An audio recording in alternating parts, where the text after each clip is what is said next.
Hello everyone, I am सुगम। Welcome back. तो कैसे हो आप सब? आई होप आप सब अच्छे होगी। स्वागत है आप सभी का आपके अपने एसपी स्टडी यूट्यूब चैनल पर। तो गाइस, आज हम आपके लिए लेकर आए हैं जो आपका समाज शास्त्र है। तो समाज शास्त्र के आपके जो इम्पोर्टेंट क्वेश्चन है इस बार के बोर्ड एग्जाम के लिए, जो स्टूडेंट्स इस बार का बोर्ड एग्जाम देने वाले हैं उनके पास समाज शास्त्र है, तो वीडियो को आप पूरा देखें। इस वीडियो को आपको बिल्कुल भी स्किप नहीं करना है, ठीक है। इसमें आपको सोशियोलॉजी के जो इम्पोर्टेंट क्वेश्चन है वो आपको यहाँ पर बताए जाएंगे, और जितने भी मैं आपको क्वेश्चन बताऊँ सारे क्वेश्चन आपको अपनी कॉपी पर नोट कर लेने हैं। आप इस तरह से डालोगे सोशियोलॉजी, फिर आप कॉपी पर नोट करते चलोगे जितने भी क्वेश्चन यहाँ पर बताए जाएं। ओके, तो देख लीजिए, जो पहला प्रश्न है वो मैंने यहाँ पर लिया है कि समुदाय को परिभाषित कीजिए। ठीक है, समुदाय को परिभाषित कीजिए, लिख लिया आपने।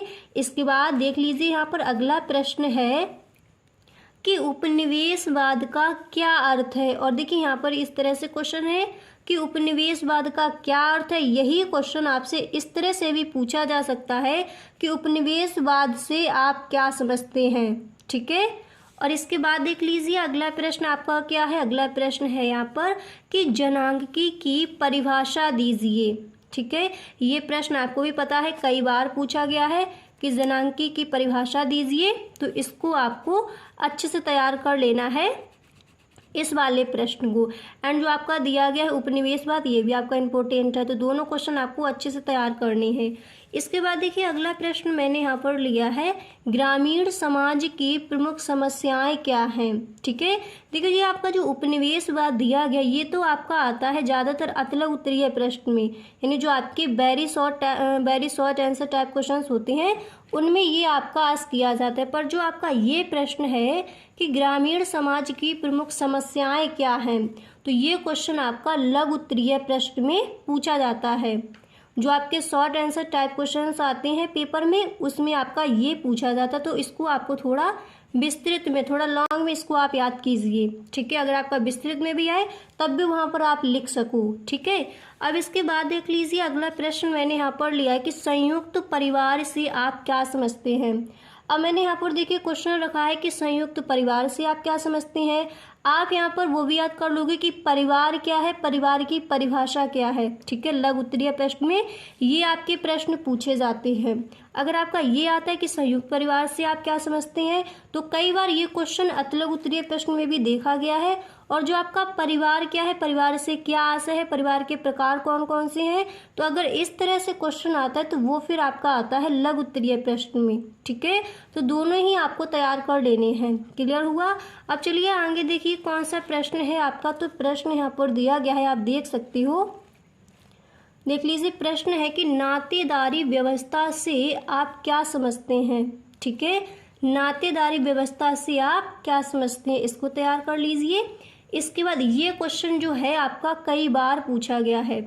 तो क्वेश्चन आपका है कि वर्ण और जाति में क्या अंतर है, वर्ण और जाति में क्या अंतर है, तो इसको भी आपको तैयार कर लेना है इस बार के बोर्ड एग्जाम के लिए।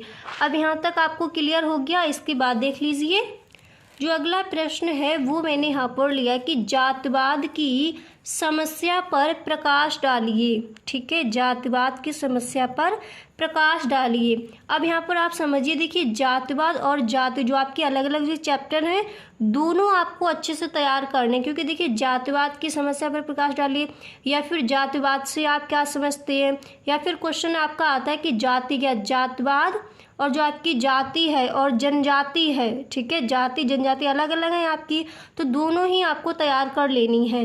ओके, एक भी मतलब प्रश्न आप छोड़ के मत आओ। इस तरह से आप अपने समाजशास्त्र की तैयारी को अपनी करते रहो अभी से। ओके, अब यहाँ पर देखिए अगला प्रश्न आपका है कि 2011 की जनगणना के अनुसार भारत में जनजातियों की कुल जनसंख्या कितनी है। तो ये आपका आता है अतलग उत्तरीय प्रश्न में। इसका आंसर भी मैं आपको बता चुकी हूँ। ठीक है, अगर आपने वीडियो नहीं देखा है तो फिर आप देख सकती हो। और यहाँ पर मैं आपको बता दूं जो सोशियोलॉजी की आपकी प्रीवियस ईयर क्वेश्चन है वो भी मैं आपको बता चुकी हूँ।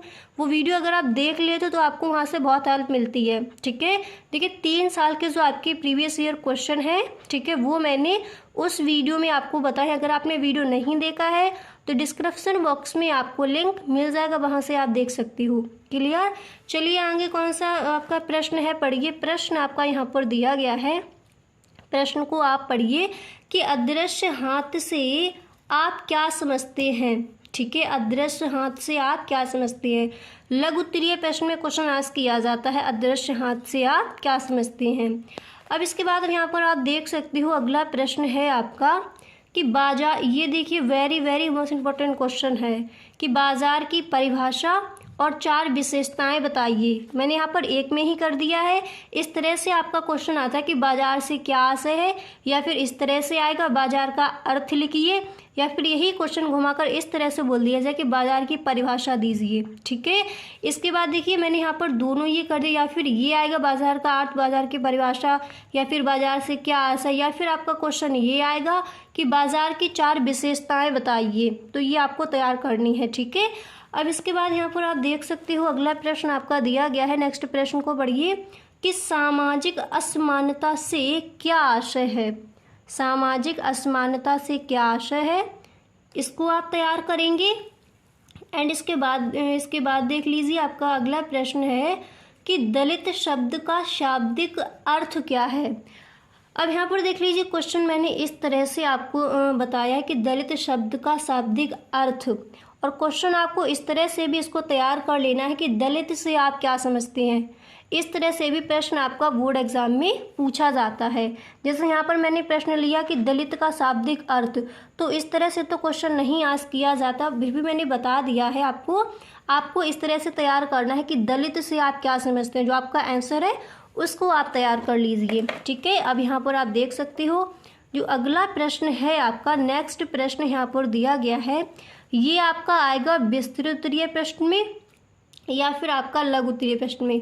गाइस अगर आप इस चैनल पर पहली बार आए हो, ठीक है, आप पहली बार आप इस वीडियो को देख रहे हो, पहली बार इस चैनल पर आए हो, तो चैनल को आप सब्सक्राइब करना ना भूलें। चैनल को सब्सक्राइब कर लें, बेल आइकन को भी प्रेस कर देना ताकि वीडियो की जो भी नोटिफिकेशन है सबसे पहले आपके पास पहुंचे। ओके, विस्तृत में ये आपका ज्यादा पूछा जाता है। तो प्रश्न को पढ़िए एक बार, प्रश्न आपका दिया गया है।